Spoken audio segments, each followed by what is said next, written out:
శ్రీ ఎర్ని దుర్గా మహాకాళీ భైరవ్ అభిరామ్ గురు భవానీ భూతప్రేత పిశాచ నివారణ నరకోశ దృష్టికోశ నివారణ వ్యాపారాభివృద్ధి కొరకు గృహదోష గ్రహదోష నివారణ కొరకు కళ్యాణ దోష నివారణ సంతాన దోష నివారణ స్త్రీల శారీరక సమస్యలు మానసిక సమస్యలు చెడుపు చిళ్లంగా తీయుట దంపతుల మానసిక సమస్యలు భూమి యొక్క సమస్యలు ఆరోగ్య సమస్యలకు నాటు వైద్యం వాస్తు జ్యోతిష్యం గృహమునందు శాంతి హోమం అఘోరి పూజలు చేయుదురు మరిన్ని వివరాలకు ఈ క్రింది నంబర్లకు సంప్రదించండి. నమస్కారం, న్యూస్ బులెటిన్ కి స్వాగతం. నా పేరు సుమలత. వార్తల్లో ముందుగా హెడ్లైన్స్.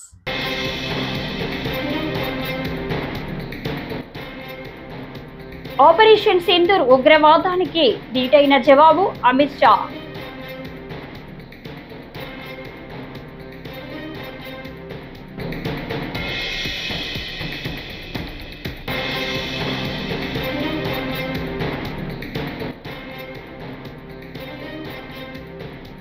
కేంద్ర మంత్రి జితేంద్ర సింగ్ తో సీఎం చంద్రబాబు భేటీ.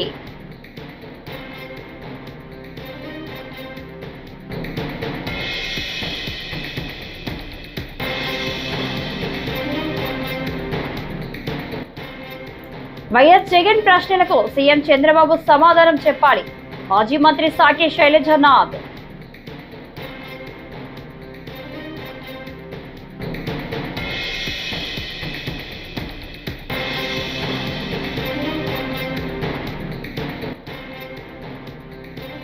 మాజీ ఎమ్మెల్యే వల్లభనేని వంశీ ముందస్తు బెయిల్పై విచారణ 29కి వాయిదా.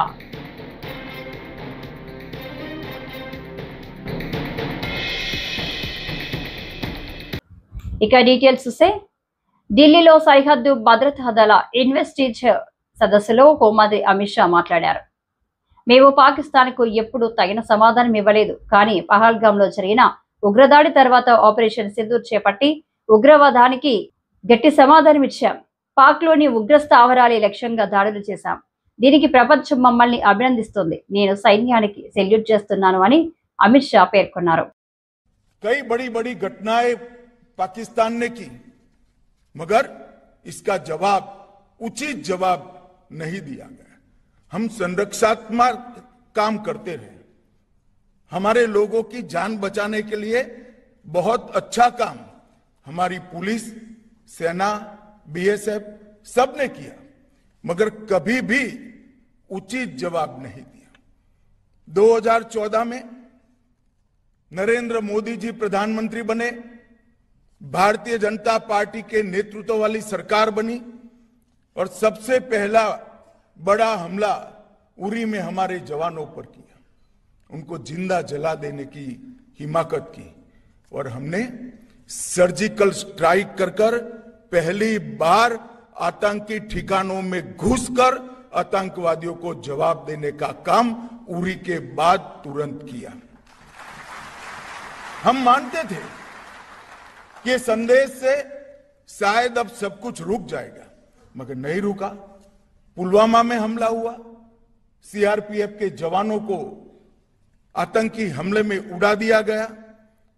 भारत की सेनाओं ने एयर स्ट्राइक कर इससे उरी से कठोर जवाब देने का प्रयास किया और फिर से एक बार हमने आतंकी अड्डों को उड़ाने का काम किया. और उसके बाद पहलगांव में इंतहा ही कर दी. निर्दोष यात्रिकों को धर्म पूछकर अपने परिवार के सामने, परिवार के महिला सदस्य और बच्चों के सामने चुन चुन कर निर्ममता पूर्वक मारने का पाप पाक प्रेरित आतंकवादियों ने किया. और उस वक्त हमारे प्रधानमंत्री जी ने उनको कहा था, बिहार से कहा था कि इसका उचित जवाब दिया जाएगा. और ऑपरेशन सिंदूर ये उसका जवाब है. आज पूरी दुनिया हमारी सेना की वीरता और मारक क्षमता की भूरी भूरी प्रशंसा कर रही है. और मैं आज इस मंच पर से सेना के उन वीर जवानों को, तीनों सेनाओं ने मिलकर जो पराक्रम किया है, वो सभी को समग्र राष्ट्र की ओर से मैं उनको अभिनंदन भी करना चाहता हूं और धन्यवाद भी कहना चाहता हूं कि आपने देश के स्पिरिट को वहां तक पहुंचाने का काम किया। హస్తినాలో ముఖ్యమంత్రి చంద్రబాబు నాయుడు పర్యటన కొనసాగుతుంది. కేంద్ర మంత్రులతో చంద్రబాబు వరుసగా భేటీలవుతున్నారు. కేంద్ర సైన్స్ అండ్ టెక్నాలజీ, భూ విజ్ఞాన శాఖల మంత్రి జితేంద్ర సింగ్ తో సీఎం సమావేశమయ్యారు. ఈ సందర్భంగా అంతరిక్ష తయారీ ఆవిష్కరణలకు కీలక కేంద్రంగా ఆంధ్రప్రదేశ్ ను తీర్చిదిద్దేందుకు కేంద్ర ప్రభుత్వ మద్దతు కోరుతూ ఒక సమగ్ర ప్రతిపాదనను సీఎం సమర్పించారు.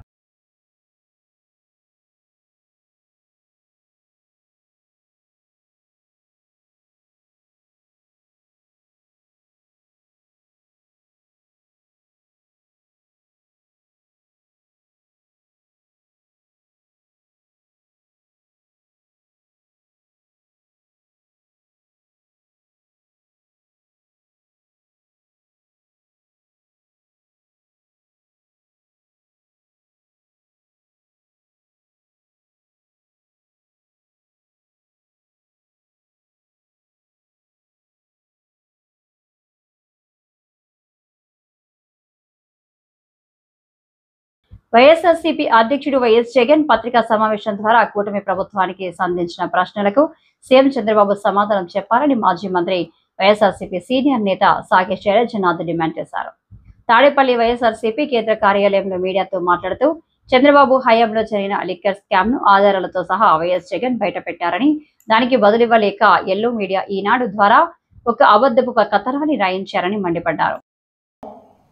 అసలు ఏ సమాధానం వస్తుందో చూద్దాం అని వెయిట్ చేశారు. చాలా క్యూరియాసిటీగా, ఎందుకంటే దాన్ని ప్రెస్ మీట్లో చెప్పడమే కాకుండా ఓన్ ట్విట్టర్ అకౌంట్లో కూడా దాన్ని పోస్ట్ చేయడం, ప్లాట్ఫామ్స్ మీద దేశంలో అన్ని రాజకీయ పార్టీలకు కూడా పంపడం. వెయిట్ చేసే కాలంలో ఎప్పటిలాగే నాకు కొద్దిగా అనుభవం ఉన్న వాళ్ళు అట్లే ఊహించలేదు, కానీ ఒక బేతాల కథ అందామా, కాకమ్మ కథలు అందామా, ఓ కొత్త కథ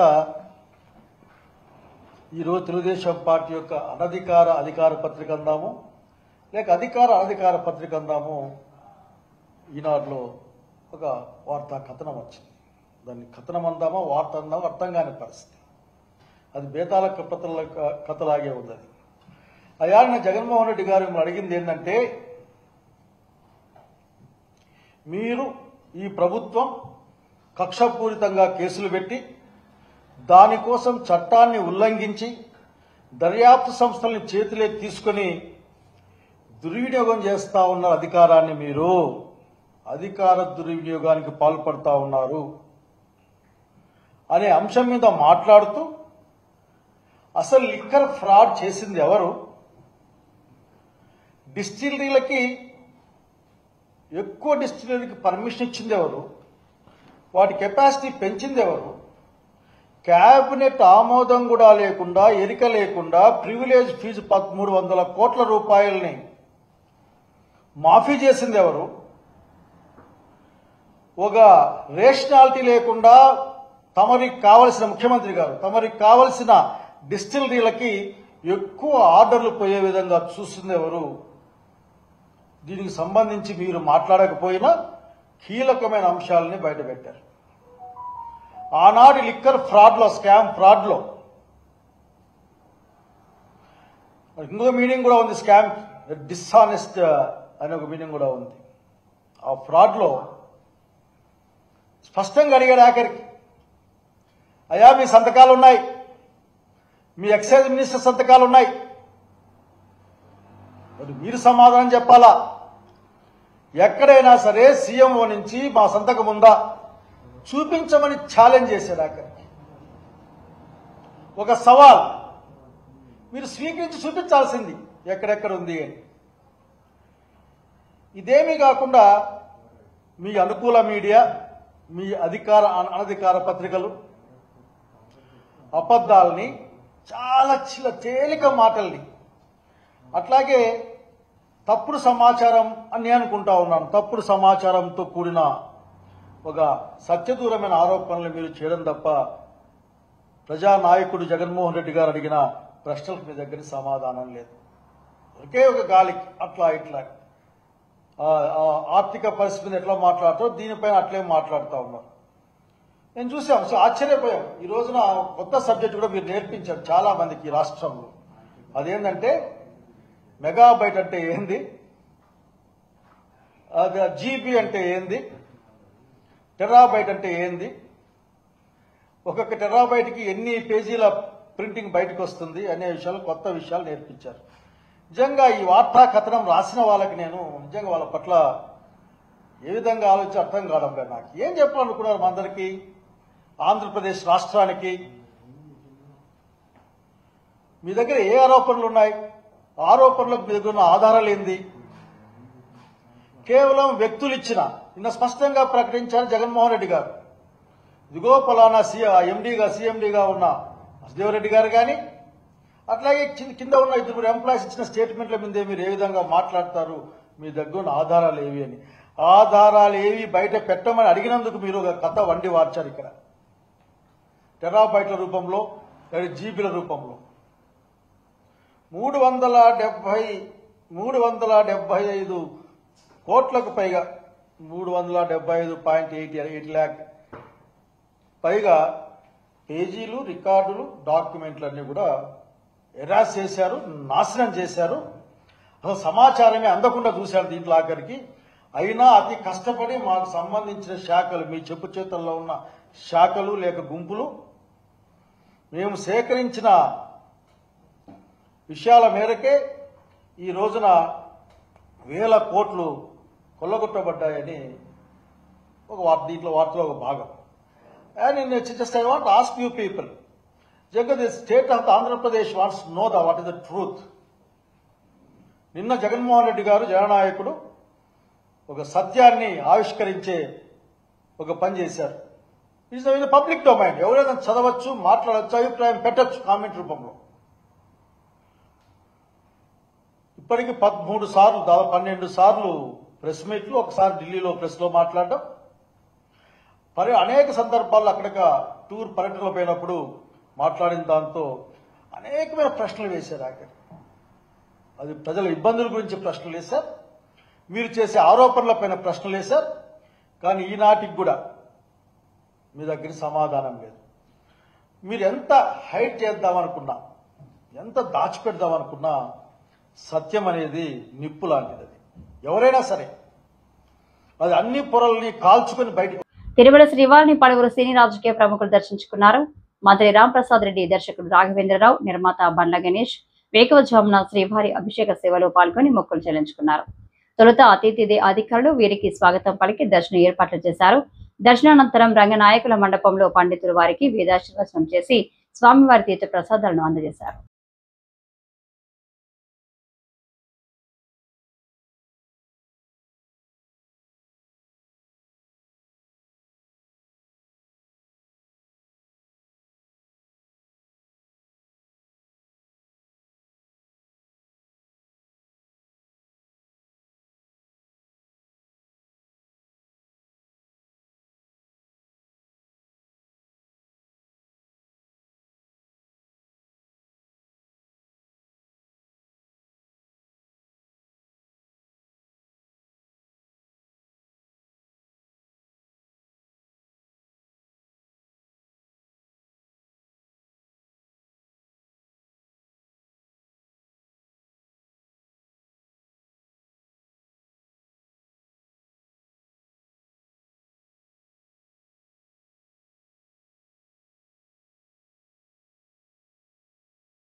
అదృష్టమైన స్వామివారి అభిషేకం చూశాను.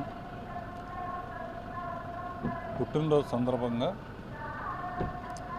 స్వామిని దర్శించుకోవటం, అభిషేకం చూడటం నా జన్మధర్మైంది.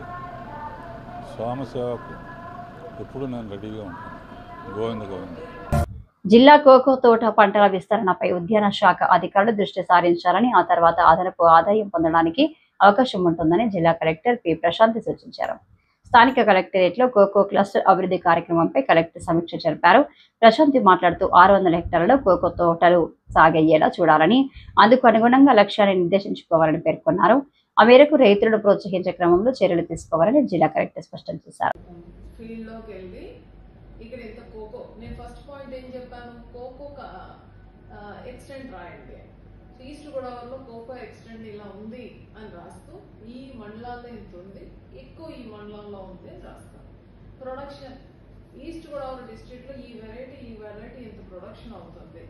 ఫార్మర్స్ యావరేజ్ గా ఫార్మర్ ఎంత తెచ్చుకుంటున్నాడు, మిగతా క్రాప్స్ తెచ్చుకున్న వాటికన్నా ఇతను ఎంత ఉపయోగకరంగా ఉంటుంది, ప్రాసెసింగ్ చేసేటప్పుడు వీళ్ళకి ఎంత అడ్వాంటేజ్ వస్తుంది అండ్ ఫైనల్ డిస్ట్రిబ్యూట్. సో నేను ఇచ్చిన ఒక ఇండికేషన్ ని, ఒక డైరెక్టివ్ ని తను ఒక న్యూస్ ఐటమ్ గా మార్చాడు. సో నేను మీకు ఏం అడిగాను, యాక్షన్ ప్లాన్ అడిగాను.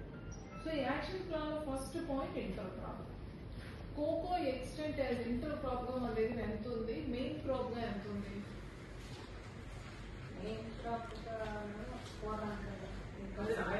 హైదరాబాద్ నగరంలోని శిల్పారామంలో మిస్ వరల్డ్ కాంటెస్టెడ్లు సందడి చేశారు. అక్కడ కయ్య తిరుగుతూ వివిధ స్టాళ్లను పరిశీలించారు. విక్రయిస్తున్న పలు వస్తువుల గురించి ఆసక్తిగా అడిగి తెలుసుకున్నారు. అంతకుముందు శిల్పారామం వద్ద పలువురు కళాకారులు, చిన్నారులు సాంప్రదాయ రీతిలో వారికి స్వాగతం పలికారు.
జిల్లాలో ఇసుక మాఫియా నిబంధనలకు విరుద్ధంగా ఎటువంటి అనుమతులు తీసుకోకుండా ఇష్టం వచ్చినట్టుగా ఇసుక తరలింపు కారణంగా ఇప్పటికే కొన్ని ప్రాణాలు గాల్లో కలిసిపోయాయని, ఇంకెన్ని ప్రాణాలు ఇసుక మాఫియాకు బలైపోవాలని ప్రభుత్వాన్ని సిపిఎం జిల్లా కార్యదర్శి అరుణ్ ప్రశ్నించారు.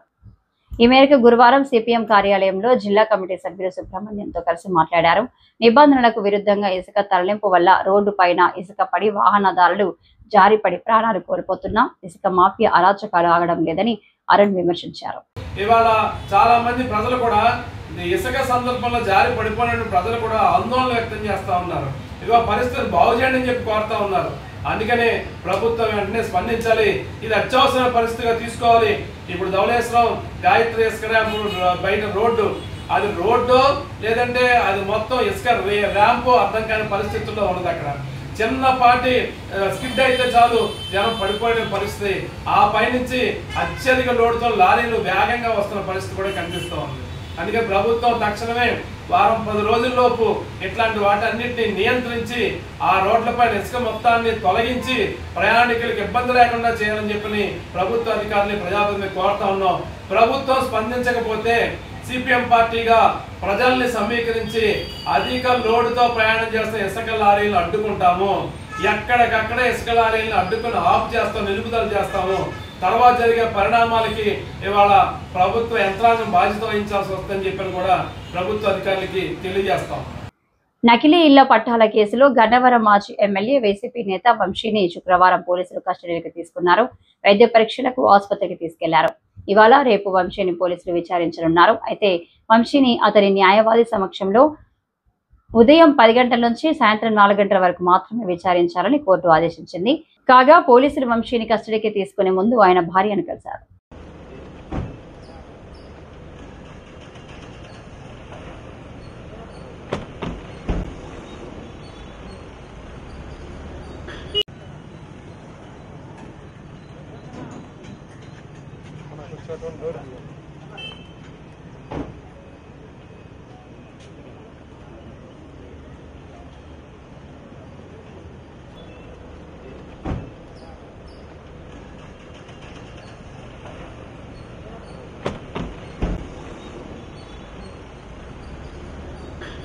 కడప రిమ్స్ ఆసుపత్రిలో కరోనా కేసు నమోదైనట్లు సోషల్ మీడియాలో ప్రచారం జరిగింది. దీనిపై కడప డిఎంహెచ్ఓ నాగరాజు స్పందించారు. జిల్లాలో ఇప్పటి వరకు కరోనా కేసు నమోదు కాలేదని స్పష్టం చేశారు.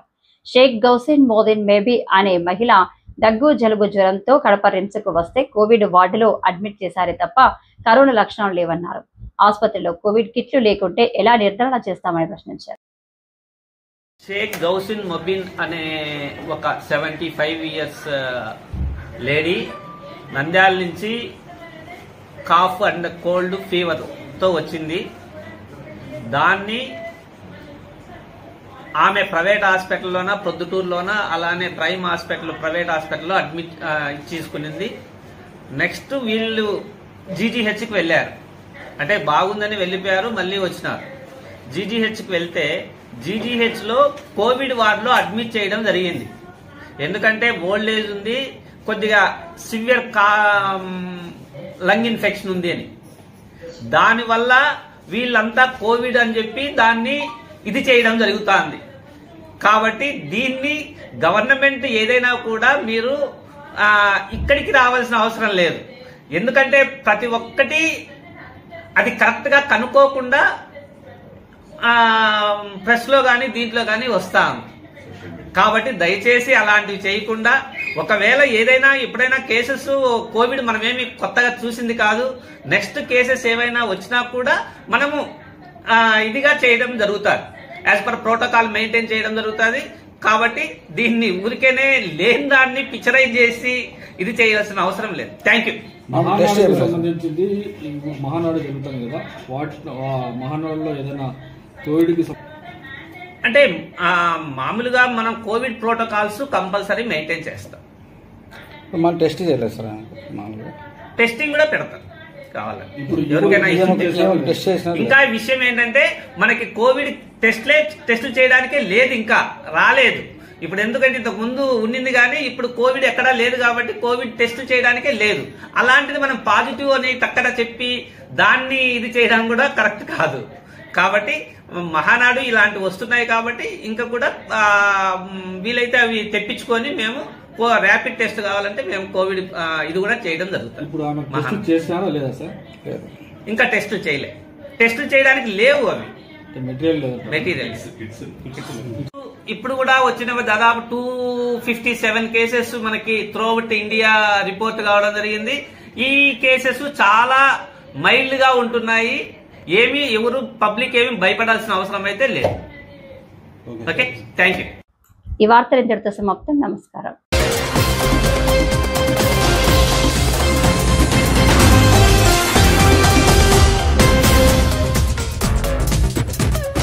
శ్రీ ఎర్ని దుర్గా మహాకాళి భైరవ్ అభిరామ్ గురు భవానీ భూతప్రేత పిశాచ నివారణ నరకోశ దృష్టికోశ నివారణ వ్యాపారాభివృద్ధి కొరకు గృహ దోష గ్రహ దోష నివారణ కొరకు కళ్యాణ దోష నివారణ సంతాన దోష నివారణ స్త్రీల శారీరక సమస్యలు మానసిక సమస్యలు చెడుపు చిళ్లంగా తీయుట దంపతుల మానసిక సమస్యలు భూమి యొక్క సమస్యలు ఆరోగ్య సమస్యలకు నాటు వైద్యం వాస్తు జ్యోతిష్యం గృహమునందు శాంతి హోమం అఘోరి పూజలు చేయుదురు. మరిన్ని వివరాలకు ఈ క్రింది నంబర్లకు సంప్రదించండి.